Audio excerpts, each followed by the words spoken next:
It was a peaceful afternoon in the quiet suburb of Greenwood. Jason and his younger brother, Reuben, walked together, holding hands as they made their way to Grandma's house. It was something they often did, especially when their parents were busy. Their father, Senator Marcus Carter, was known in the state for fighting for justice and equality. But to Jason and Reuben, he was just their dad, the one who always protected them. Reuben was only 7, but he had the curious energy of a child exploring the world. Jason, at 11, was the responsible one. He knew the neighborhood well, and walking to Grandma's place was supposed to be easy. They had done it so many times before. It was only a short walk, just 10 minutes down Maple Street, past a few houses, and then they'd reach Grandma's big red door. As they passed the corner near the park, 2 white cops came into view, standing by a car parked on the side of the road. Jason noticed them, but didn't think much of it. People parked there all the time, maybe enjoying the park or just resting in their cars. But as they got closer, something didn't feel right. The 2 cops watched them, eyes fixed like hawks, as if they didn't belong. "Jason, why are they staring at us?" Reuben asked, his voice small and unsure. Jason squeezed his hand. "It's okay, Reuben. Let's just keep walking." But the officers didn't let them pass so easily. One of them stepped forward, blocking the path of Jason and Reuben. His name tag read Jared. Beside him, his colleague, Robert, glared down at the kids, his arms folded tightly across his chest. "Where do you 2 think you're going?" Jared asked. Jason could feel Reuben trembling beside him. "We're just walking to our grandma's house," Jason replied with a calm voice, but he could feel the tension building in his chest. "Your grandma's house, huh?" Robert said with a sneer. "We don't see many kids like you walking around here." Jason frowned. "We live just down the street. We're not doing anything wrong." But the officers weren't convinced. Jared stepped even closer, towering over them, while Robert stood behind them. Jason knew something bad was about to happen, but he had to stay calm for Reuben's sake. He glanced around, hoping someone would see them, but the street was quiet. No cars, no neighbors, just the 2 cops blocking their way. "You 2 look suspicious," Robert said. "Empty your pockets. We need to make sure you're not carrying anything." Jason's heart sank. He could feel Reuben gripping his hand tighter. He looked up at the 2 police officers towering over them, their faces hard and unfriendly. He wanted to say no, to protect his brother, but he knew it could get worse if he resisted. He nodded slightly, and they both started emptying their pockets. All Jason had was a small toy car, and Reuben had a little stuffed rabbit he always carried. But even after seeing they had nothing, the officers didn't stop. They searched their bags, shook them upside down, and threw their belongings onto the sidewalk. Tears welled up in Reuben's eyes as he watched his stuffed rabbit hit the ground. Jason couldn't hold back any longer. He reached into his pocket and pulled out his phone, quickly dialing the one person he knew would come and save them. "Dad," Jason said into the phone with a trembling voice. "We need you." The sound of the phone call rang in Marcus Carter's ears as he sat in his office, reviewing paperwork. He immediately recognized the tension in Jason's voice. Marcus had always taught his children to remain calm in tough situations, but the tone in Jason's voice was different this time. "Where are you?" Marcus asked, already rising from his chair and grabbing his car keys. "Near the park on Maple Street," Jason replied.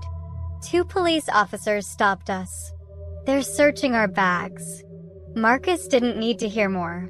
He knew the neighborhood, knew how the cops could sometimes react when they saw someone who didn't look like them. "I'm coming right now," he said firmly and hung up. He grabbed his jacket and left his office in a hurry, his driver pulling the car around within seconds. Back on Maple Street, things were getting worse. Jared and Robert had started raising their voices, accusing Jason and Reuben of being troublemakers, even though they had found nothing. "You don't belong here," Jared said, pointing at them. "Kids like you, walking through a place like this? What are you really up to?" Jason stepped in front of Reuben, trying to shield him from their words. He could feel him shaking now, tears rolling down his cheeks. "We didn't do anything wrong," he repeated, his voice firmer this time. But it didn't seem to matter. The cops were determined to make them feel small, like they had no right to be there. Suddenly, a car screeched to a stop on the street. Marcus stepped out with an angry face. He was dressed in his usual suit and tie, the image of authority, but today he wasn't here as a senator. He was here as a father. "Jason, Reuben," Marcus called out, and Jason felt a wave of relief wash over him. He turned to see his dad walking quickly toward them with a commanding presence. Marcus was tall and broad-shouldered, and he moved with the confidence of a man who had faced many battles in his life, but none were as important as the one unfolding right now.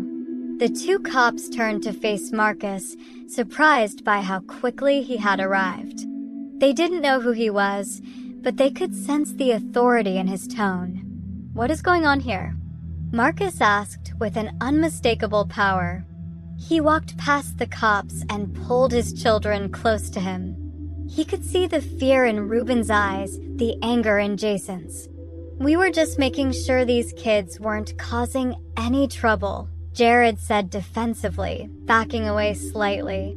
They looked suspicious. Marcus glanced at his children, then back at the officers. "Suspicious? For walking down the street? These are my children, and they were on their way to visit their grandmother." Robert stepped forward, trying to defend their actions. "We didn't mean any harm.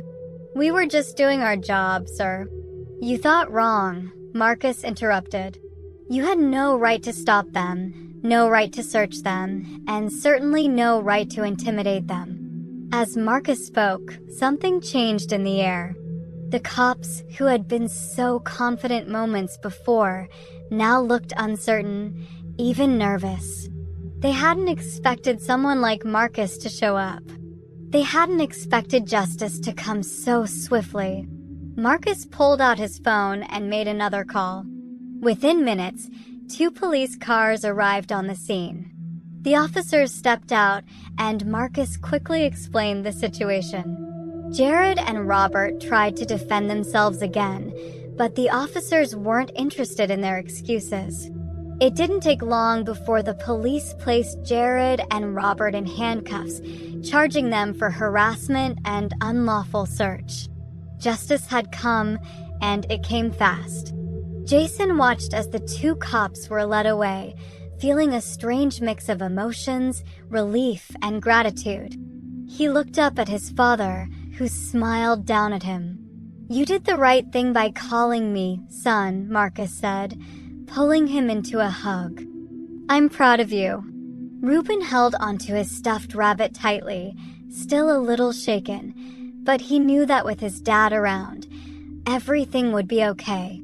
And as the sun set on that quiet street, Marcus Carter stood tall, holding his children close, knowing that justice had been served. And this brings us to the end of the story. Thank you for watching till the end. I hope you enjoyed this story. If you did, don't hesitate to like the video and share it with your friends too. Subscribe to our channel and turn on the notification bell for more fascinating stories. Have a nice day.